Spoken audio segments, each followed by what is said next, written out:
Assalamualaikum warahmatullahi wabarakatuh. Selamat pagi. Pada kesempatan kali ini kita akan melanjutkan materi mengenai pengetahuan bahan pangan nabati, yaitu pada materi cerealia. Definisi dari cerealia adalah biji-bijian dari famili rumput-rumputan atau gramini yang banyak mengandung karbohidrat sehingga menjadi makanan pokok sumber karbohidrat manusia, campuran makanan ternak, dan bahan baku industri yang menggunakannya. Sifat fisik cerealia bisa kita lihat dari struktur biji cerealia, yaitu perikard, yaitu pembungkus biji, tebal, panjang, terdiri atas epikard atau paling luar, kemudian mesokard, tengah, dan seed coat. Sedangkan kulit biji padi disebut sekam dinding. Kemudian ada aleuron, yaitu penyelubung endosperm dan lembaga. Aleuron adalah bagian terluar dari endosperm.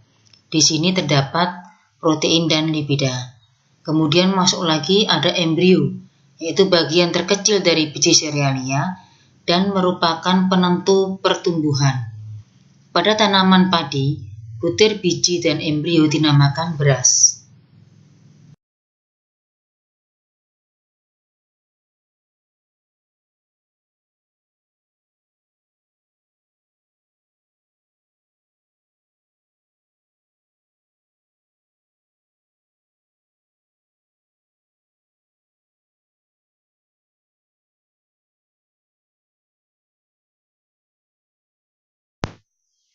Sifat fisik biji cerealia bisa kita lihat dari dimensinya panjang, lebar, kemudian berat.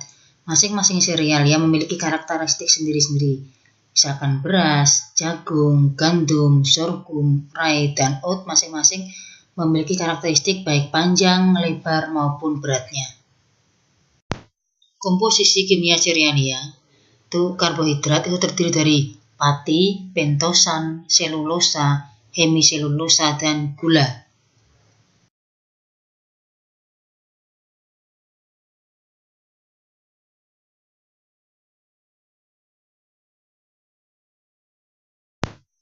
Kemudian lipida. Kadar lipida berbeda-beda tergantung pada jenis cerealia. Umumnya terdiri dari lipida netral, fosfolipid, dan glikolipida. Kemudian komposisi kimia dalam cerealia yang lain yaitu mineral sebagai mikronutrien dalam jumlah kecil yaitu zat besi, seng, mangan, dan tembaga.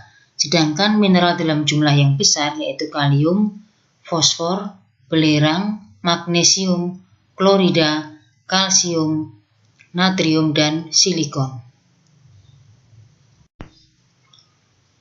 Cerealia juga mengandung mikronutrien yang lain yaitu vitamin, yaitu asam pantotenat, kemudian biotin, inositol, vitamin B, dan vitamin E.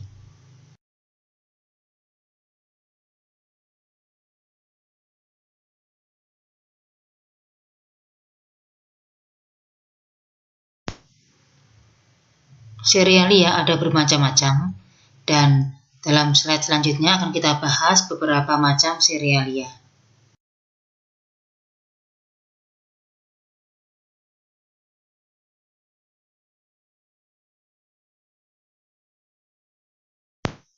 Cerealia yang pertama adalah beras. Klasifikasinya bisa Anda lihat bahwa beras itu masuk dalam divisi Magnoliophyta, kelasnya Liliopsida, subkelasnya adalah Homelinidae. Kemudian yang sering kita lihat bahwa spesiesnya adalah Oryza sativa.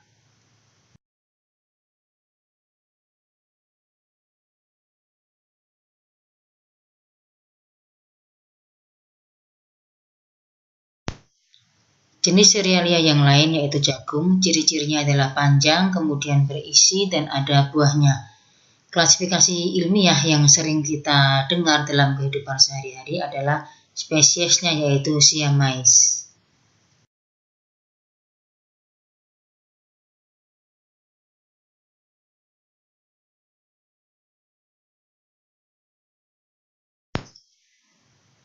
Jenis cerealia yang lain yaitu oat adalah spesial sereal gandum, hanya saja memang tidak hidup di negara tropis. Kemudian rye adalah rumput gandum yang ditanam secara luas dan digunakan juga sebagai tanaman hijau atau rumput-rumputan. Ini juga tidak kita temui di Indonesia. Kemudian sorghum adalah genus dari berbagai jenis rumput, salah satu yang dibangkitkan untuk gandum dan banyak digunakan sebagai tanaman pakan ternak, baik dibudidayakan atau sebagai bagian dari padang rumput.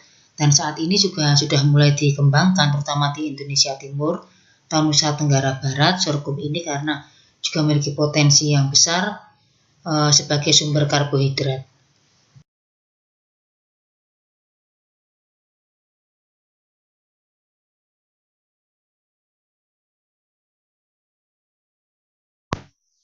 Karakteristik mutu beras nanti akan kita bahas pada slide selanjutnya.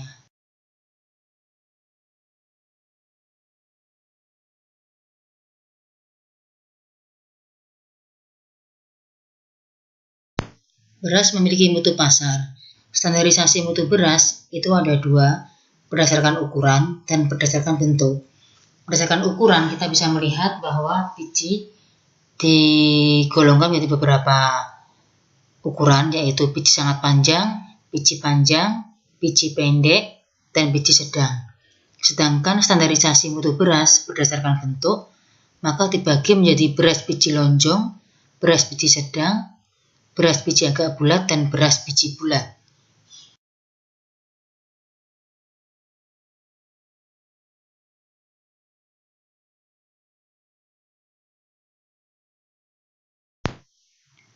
Mutu masak dari beras ditentukan oleh suhu gelatinisasinya.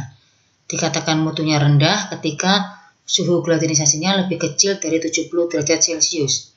Dikatakan bermutu sedang ketika suhu gelatinisasinya 70 hingga 74 derajat Celcius. Dan dikatakan memiliki mutu yang tinggi ketika suhu gelatinisasinya adalah lebih dari 74 derajat Celcius.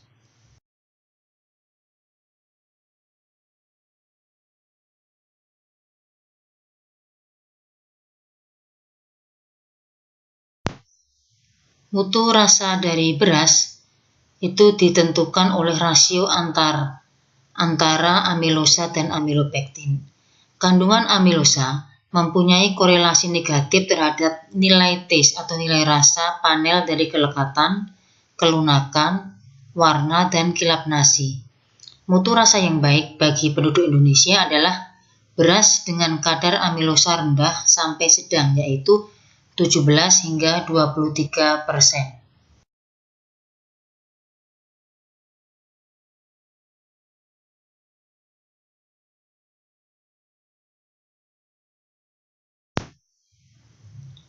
Nah, tentunya ketika serealia tersebut dipanen, tentu ada perubahan-perubahan pasca panen. Nanti akan kita bahas dalam slide-slide selanjutnya.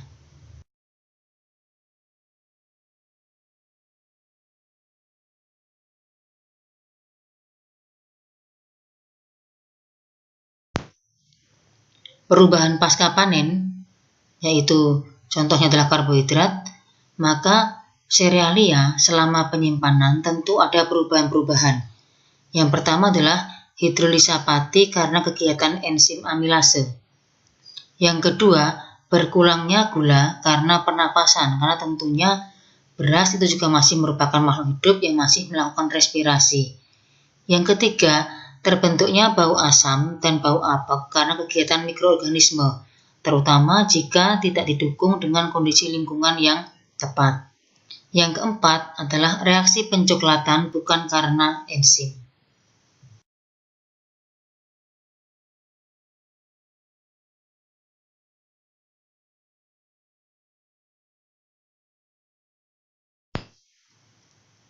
Selama penyimpanan, nitrogen total sebagian besar tidak mengalami perubahan, tetapi nitrogen dari protein itu sedikit turun. Nah, dilihat dari lemak, maka kerusakan lemak dan minyak dalam biji serealia terjadi secara oksidasi, sehingga menghasilkan flavor dan bau tengik. Hidrolisa lemak ini dipercepat oleh suhu tinggi, kemudian kadar air yang tinggi, dan faktor-faktor lain seperti pertumbuhan kapang.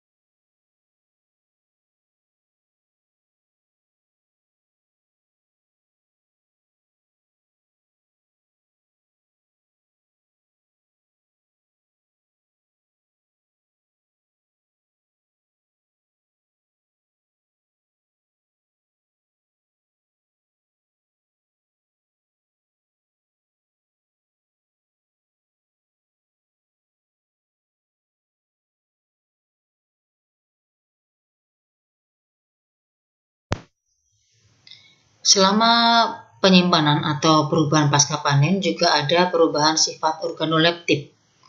Faktor yang mempengaruhi adalah suhu yang tinggi, kadar air tinggi, sehingga eating quality merupakan gabungan kenampakan, kekompakan, keempukan, dan rasa. Sehingga terkadang ada perubahan sifat organoleptik ketika serealia itu disimpan dalam waktu yang cukup lama dan tidak didukung dengan lingkungan yang tepat.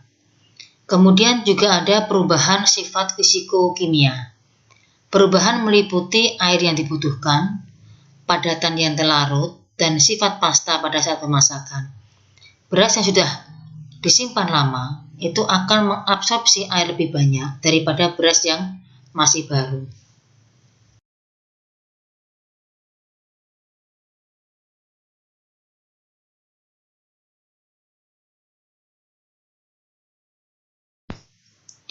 Lalu bagaimana penanganan lepas panen bagi serealia?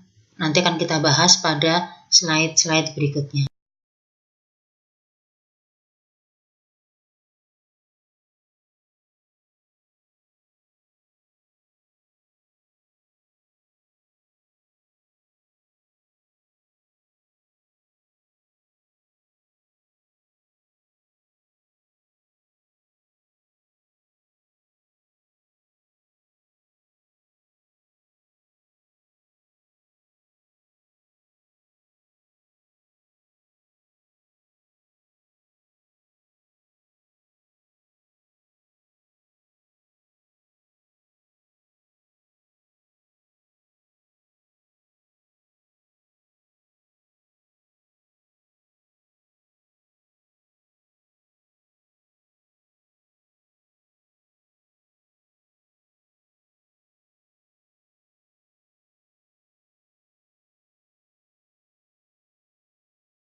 Setelah ada proses pengeringan, maka ada proses penyimpanan.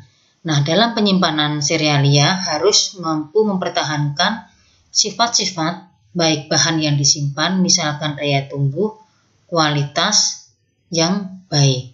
Nah, oleh karena itu harus disimpan dalam lingkungan yang tepat, dalam suhu yang tepat, dalam aerasi yang baik, dan dalam jenis kemasan yang tepat.